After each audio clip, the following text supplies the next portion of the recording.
Well, hello, avid readers. I am so excited to have a new friend, Jen Woodrum. We're going to be talking about her book, When Death is Coming. I know the title's kind of scary, but it's a really cool book. But first of all, before we get into that, I just want to welcome you, Jen. And why don't you just start by telling us a little about yourself? Yeah, thank you so much. Thanks for having me. My name is Jen Woodrum. I am an indie author, and during the day, I am a therapist for mental health. And I love the combination of those two things and just how telling stories helps us process and get to know ourselves um, and work through things. So, my book, When Death is Coming, is my first published novel, but I've been writing for years. This story first started developing in 2011, so it's been cool to see the book take its journey. And I am an author of a series, so more books are coming out. And I guess a couple other little things about me. I live in central Illinois with my husband and our cat. And I love a lot of other hobbies like reading and crochet, and then, of course, writing. I love that. So many fun things. And you won an award at Realm Makers Mhm. for the science fiction award. I Yeah. mean, so were you able to be there at the, Yeah. yeah. Yeah. Luckily, the Realm Awards conference and banquet were fairly close to where I live. So I took a gamble and went knowing that there was the possibility, but I truly didn't. I tr- but I truly didn't expect to win, but I was just excited to go and meet people who are like-minded and have similar passions and values. And then to hear the first lines of my book get read and the name of my book, it was a huge surprise and really like a highlight of last year. Yeah, I love it. And especially, you talked about this is your first book, I mean, even though you've been writing for a while, Yeah. independently published. And I say this over and over on this podcast. It is such a good way to get your books out there now. And I think, 20 Mm, years ago when people had to spend $10,000 and have a books in their mhm. garage that they're trying to peddle at their local whatever bookstores, that's this is so completely different. And the level of independently published books, I mean, of course there's always going to be bad ones out there, but it's so good. And I love Yeah. that obviously this is they recognize this that you won this Yeah. award up against a lot of Yeah. amazing books in that category by some very well-known authors. And so you're like, Mhm. hey, it's me. Hi, I'm a But little person over here. I'm new here. and yeah. and yeah, it felt very special to sometimes when you're writing and you get positive feedback from readers, there's always a little part of you that's like, well, maybe everyone's just being nice. And that voice is still there sometimes, but to have an award given and the recognition really validates all of the effort that you've put in.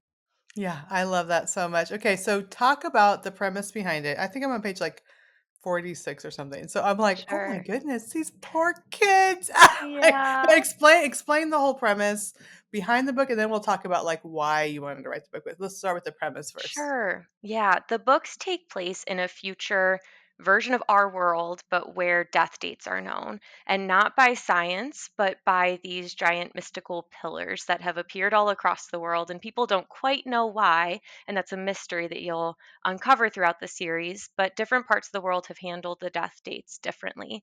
And I was interested in exploring the idea of how this knowledge that humans should not have, how would humanity and society potentially misuse it for power and oppression. So there are hard topics Mhm. to explore, but real topics in our world. So in the first book, When Death is Coming, it takes place in a part of the world that's very dystopian, where the death dates have been used to control and utilize kids who will die young for labor. So my main character, Corey, lives in that part of the world, and she is put to work, but she's secretly trying to create change in her labor camp because she doesn't think that things should be this way, but she's trying to use her leadership to create power. And ultimately, some strange things start happening.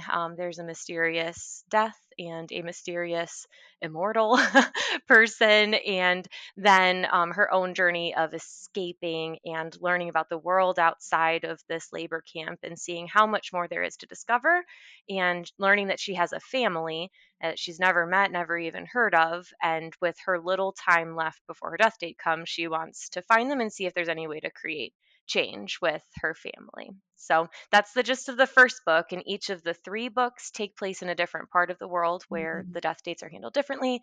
And in the fourth and final book in the series, all of their stories collide. So it's a little bit more unique presentation, like kind of Avengers style, mostly just because I get too bored in series and need to switch things up for my own brain. Yeah, so good. I know it's very well written. Right away, you're like, "What's going on? What's happening?" And it's slowly revealing what the characters are going through. Like kids are gathering to teach each other about the things they know on the outside world. And my Mm. heart was breaking as they're explaining like a shopping cart or a Mhm. puppy. And I'm like, oh my goodness, this is Yeah. like so heartbreaking. So I think there is that interest part of it. Like this is a super interesting premise. What would happen if we knew our death dates? And they're the ones that have if they're gonna die sooner at the lower levels, and it's crazy, all that caste system almost there. And then you Mhm. have these characters that are kind of building relationships within there. In fact, two of my kids, well, my son's Corey, and one of the girls we adopted was Lucia. And I'm like, wait, Oh, hey. Lots of so names. good names. That's Um, cute. and she changed her name later, but when we adopted her, she was Lucia. And Mm. then the fact that you have the the whole arc of what's going on, why are different things happening. I think that's the part I'm in the book, so I'm curious to see what's going to be happening with these characters. It's fascinating, but then the emotional tug is Mm. there too. And I think sometimes, and I always joke with my family because they're like, oh, you know, every time they put on some type of action movie, I fall asleep. And I'm like, it's boring. And like, mom, like, how can it be boring? Like things are blowing up. I'm like, I don't care if these characters like there's no emotional connection Yeah. to these characters. Yes, they have a costume on or whatever, Mm. but I don't there's no emotional, but if there's a story behind it Mm. and I really care about the people, then I'm going to stay awake and watch through the battle and be cheering for them. But if it's just explosions and Yeah. special effects, I fall asleep. And they're like, no, this is gonna be a really good story, mom, and nope, I'm snoozing. So, Yeah, you what I need the love heart behind it. yes, what I love is yours has the heart with Mm. the science part of it. So, how in the world did you come up with this idea? Because Mm. again, there's so many things out there. Finding a unique idea, I think, is awesome, and so I would love to hear kind of where the story came from. Thank you. Yeah. I mentioned earlier that 2011 is when this idea first came root. That was my senior year of high school, and I was in an advanced creative writing class where we were given the task of writing a 50-page story, and at the time that felt so big, but it was around the time when Hunger Games was really popular, Mhm. maybe even Divergent around them too, and I was just diving into that genre, and this idea started to form. I just always have enjoyed speculative fiction of like asking just interesting questions about how would different factors affect how humanity functions. So I first started developing early ideas of the book about death dates being known, and at first it was just how it affected people, and then eventually I got to explore how it affects systems over time. Mhm. And I've worked on other projects in and out throughout the years, but this has always been the baby that I returned to. So I'd write a draft. The first draft was written in 2017. I set it to the side for a while. I queried on and off a couple different times. And 2022 is when I decided I'm going to sit on this book forever if I don't do something. So Mhm. that's when I ultimately decided to take it into my own hands and share it myself. I love that, and it's quite the process to Hmm. self-publish. And but I also think the tools that you learn can help you in any publishing. Like Hmm. you know how to market yourself, you know how to share your story, you know how to, Yeah. I mean, there's so many things that you have to learn that someday if you do get traditionally published, but you don't have to. You just have this tool belt. Talking about the Right. superpowers, you have this tool belt that you have developed that will help you in any publishing venture. Yeah, absolutely. And someday I might explore different routes too, just because there's so many stories out there to be told. But in the meantime, it is really nice to have the creative control. I do think that Mhm. the series structure of having different lead characters in different parts of the world take the lead in the next couple of books could be maybe something that a traditional publisher might not have been as interested in. So it's nice to have the freedom to be able to Mhm. have this first series get formed the way I wanted to. And honestly, readers just love a good book, and they Yeah, don't even like, yeah. before they walked into a bookstore, they saw stuff on the shelf, they recognized the publisher's imprint on the spine. Now, most of the things are bought online, they just download it to their Mhm. Kindle. It's so Mhm. different. I love Yeah, it. I think it's a benefit to the readers because right. more people are able to get their stories out there, get their voices out there, which I think is fantastic. Okay, your therapist. I want to know about all the themes as soon as you said that because Mm. my husband and I have 10 kids. We've adopted 7 of them. Wow. Wow, wow. We have spent so much time in Mm. therapist's office. Mhm. I mean, currently, it's like since 2013 all the way now. There's someone going to therapy, either Mm. me or the kids or someone. Yeah. And trauma Mhm. and the things that people face, we don't know how to work through it. We don't know how to think about Yeah. things. I'm curious, how did that play into these stories? Mm. What not lessons, but but I'm sure there's some Yeah. takeaways that you want for your readers as they're reading this. Yes, absolutely. I'll start with one of the ones that you kind of already alluded to.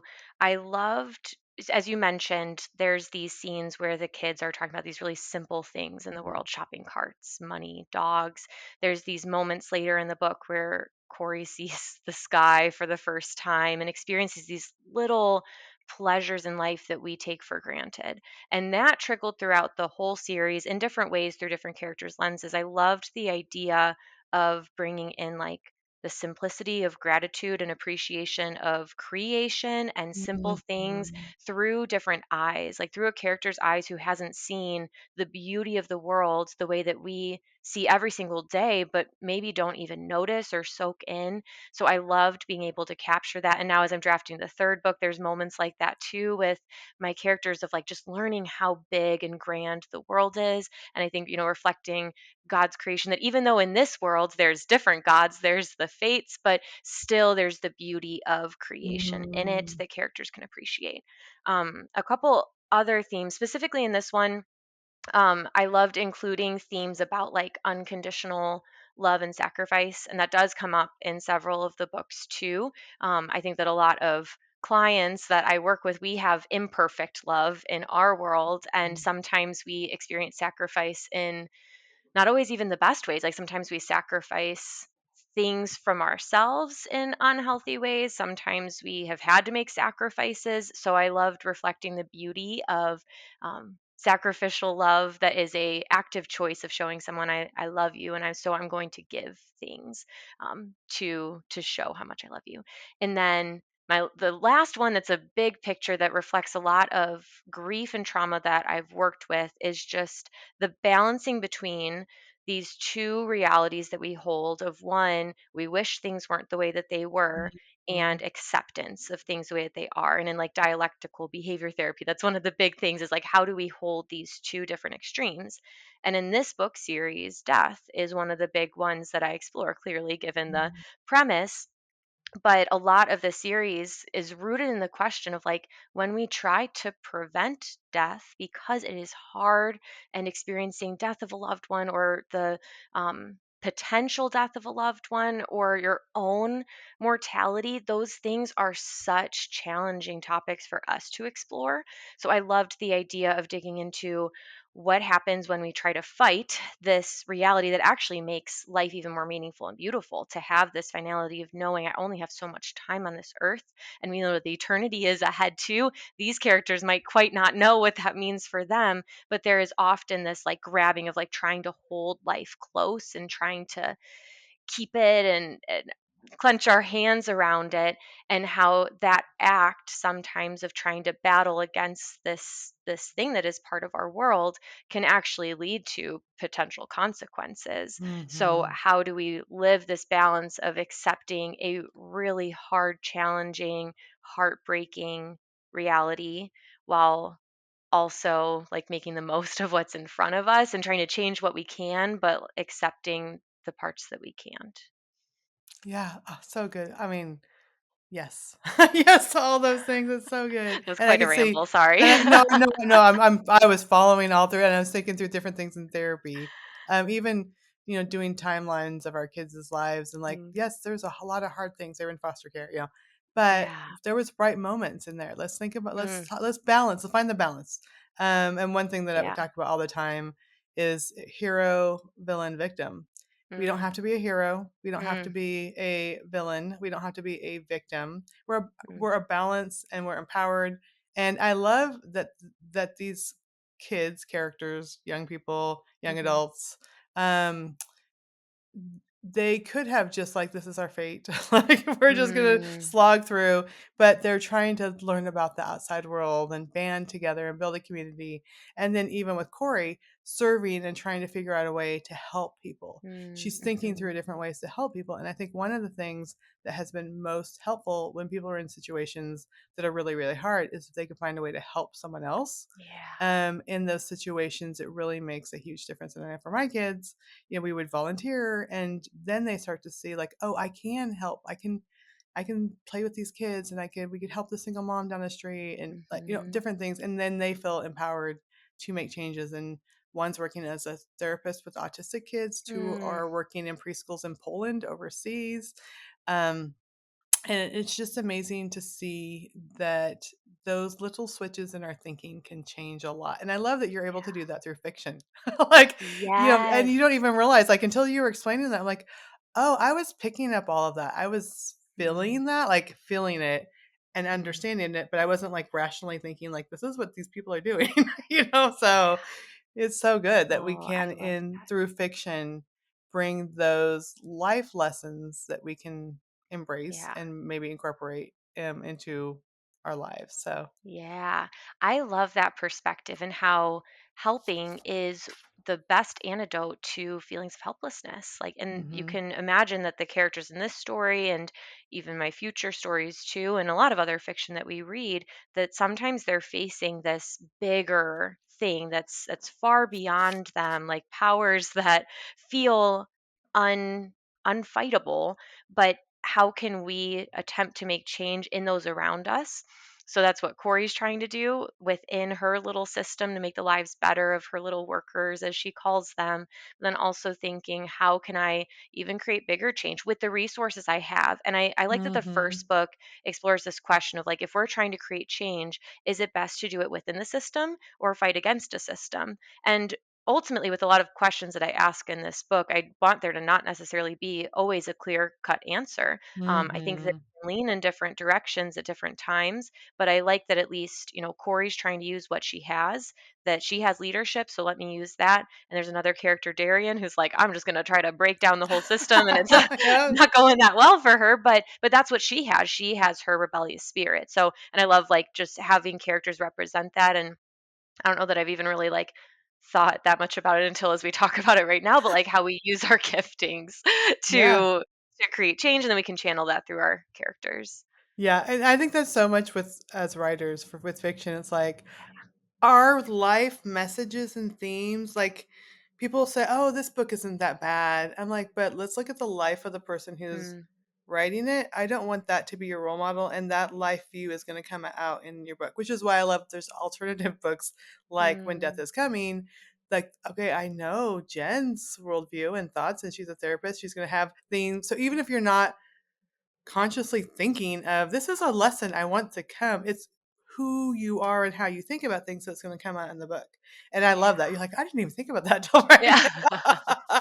And I think my next question was, what surprised you about Mm. this book? Well, maybe you just got a surprise the last 5 minutes. I don't know. But what other surprises do you have, that, because if it's been on your mind and heart since 2011, then when it's there, you're like, whoa, I never expected this. Was Mm. there a surprise like that in this book?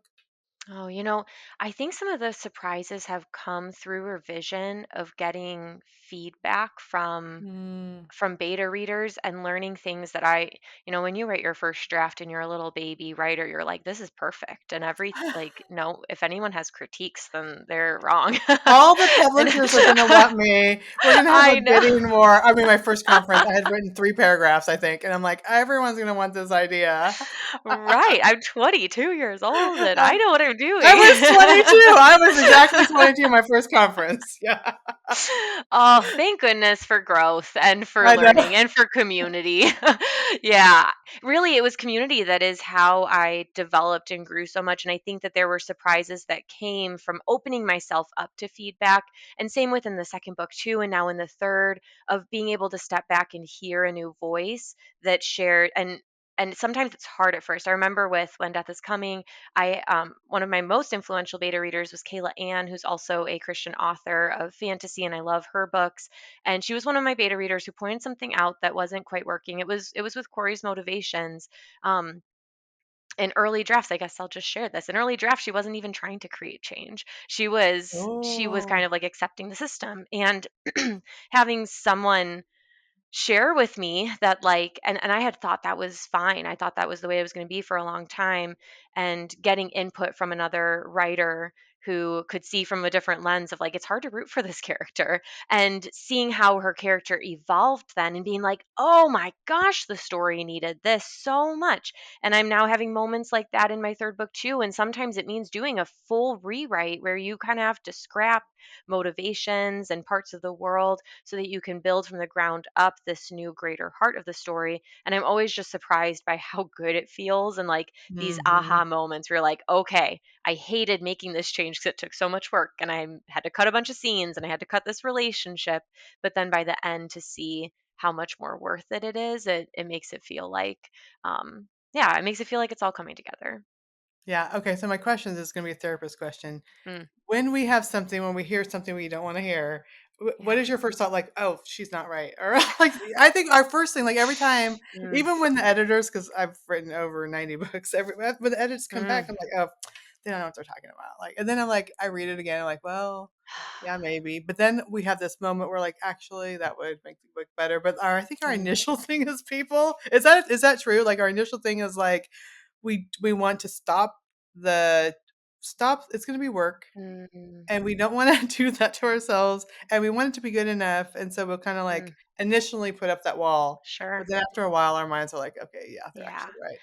I'll even throw in a little nervous system stuff here. We have three different Yeah, I basic love nerve. this. Like, Yeah, okay, I love yay. Let's speak out. this. Oh, I love understanding the body and how it plays a role in our responses. So we've got like our safe state of our nervous system where we feel calm and connected. And then when we feel some threat, we move into like fight flight. And Mhm. then when we feel like we can't fight off that threat, we move into a shutdown state. And I think that Mm. what you described there is like that fight flight response of like, that's a threat. No, I disagree, and I am not going to like take that. I often end up in that shutdown state where I'm like, I give up. Mm. I can't. It's too big of a change. I Mm. understand the perspective, but how? How? And and I'm a month before my book goes to my editor, and I'm making a developmental change right now. And when I first heard the feedback, I was like, how? I can't. And then maybe we shift into our fight flight energy of being able to like move and mobilize. And I think that when I give it some time, like I take a couple days to just let it be and sit with it Mhm. and feel that discouragement, and then I come back into it and I'm like, all right, yep, yeah, I can do it. It's needed. I understand. But I think you're right that like our defensive systems, they exist for a reason to try to protect us. And the thought of doing all that work feels like a threat to our creativity. But I think when we engage that like connection and safety state, then we can look at it with new eyes, healthier eyes, and be able to feel empowered to make change. Yeah, we need to clip this out for every author out there, and like, this is how you deal with your revisions that you don't want to write. Ah, Here you yeah. go. Yeah, but it wouldn't have won the science fiction award at Realm Makers if Mm. it stayed that other book. Yeah. Yes. Oh, for sure. And even a couple years even before I was considering self-publishing, I had shared with a developmental editor because I just wasn't, and I never ended up doing that, but I remember the developmental editor shared a couple things in the review at least about my opening, and that gave me enough to be like, okay, so I need to like pull in faster. So I look back at like all the different like states that it's taken, and that's where I Mhm. just would always encourage new authors of like recognize it's a long game you're playing. Like that idea you have right now, like go into it, dive in, like give it everything you've got, and recognize that in 5 years it might look quite different. So taking the time that we need to like let it refine and build, and then we end up with something better in the end. And then I'm like, starting this like, oh wow, this is really good. Oh, look at this. Oh, I like how this developed. Like you want the reader to Mm, have that yeah. just like immediate connection, and the characters are emotionally there. This is Mm. an interesting premise. I want to know what happens. I see the fights that needs to happen, the change that needs to happen. Like it's all there, but I hear you saying it did it wasn't all there from It the wasn't. beginning. Yeah. It's so good, but this is definitely something that if you have a reader, a reluctant reader, Mm. this is a book you can definitely pass on to a young, Mm. especially a young adult reluctant reader that I think would capture their attention. So that side note, although you don't Thanks. have to be because I'm enjoying it. Like Mm. I am enjoying this. I love the big, long, sweeping historical fiction that we're learning about them milking the cow in the blizzard, and then I'm like, "Ooh, this is really good too." So Oh. don't feel like you have to be like a total sci-fi fan. That's the Mm. only thing you read to enjoy this book. So my little Thank you, I comments out appreciate there. that. Yeah. I have a teenager I know from my church who doesn't read at all, and she picked up this book, and now she's like, I love this book," and now she loves reading, and she's, like, diving in the second Ah, one, that's and the that best oh, feeling. that's the win of my life. Yeah, I love that. Okay, so is the second book out? Yes, the second book is Okay. out, and And what's the title the of the second one second? is When Death is Watching, and Mm. the third one will come out in September, and that's When Death is Hiding. And then give me a couple years, and the fourth and final book will will be out. You're like, "This is a lot of work, and I It's need to, a lot. like, live a life for a while." Yeah. Yeah, and, like, when you're writing a series, you really want that fourth like, the final book, whatever number it is for authors, you want it to pay off, so I'm gonna make sure it takes all the time it needs to get the care and attention to make it great. Yeah, although I have a feeling that once book 3 is done, your mind's gonna be like, "Ding, ding, ding, ding, Yeah, ding," and all it's gonna be firing off. It might be done sooner than you think. that's true. Thank you, I hope so. Yeah. Okay, so I always love to hear where we can connect with you and where we Mm, can find you and learn more about you and your writing. So where can readers go to find more about yeah. you and your books and all the things? Yeah, absolutely. There's a couple. I'm most active on Instagram. That's where I share fun reels about my writing process and life. I have a therapy Instagram too, if you want to hear my thoughts on healing. I'm totally what's the name of that Oh, one? Because thanks. I'll be there. We've got Jen Woodrum author and Jen Woodrum therapy. And Okay. that one I share some like trauma insights. I have a couple websites too, like jenwoodrum.com, um, and jenwoodrumauthor.com. I think I just changed them around. But if you were to just find my Instagram, there's a link tree on there that has all the Okay. links for purchasing the books. My indie bookstore carries my books and they ship for I think it's just $6 shipping flat fee for anywhere in the US. So if you did want to buy my books, that's what I'd prefer, just to support my local bookstore. But they are available on other platforms as well, like Amazon and Etsy. Awesome. I love it. Well, thank you so much, Jen. This has been an awesome conversation, but thank you for being here. Thank you so much for having me. I appreciate it.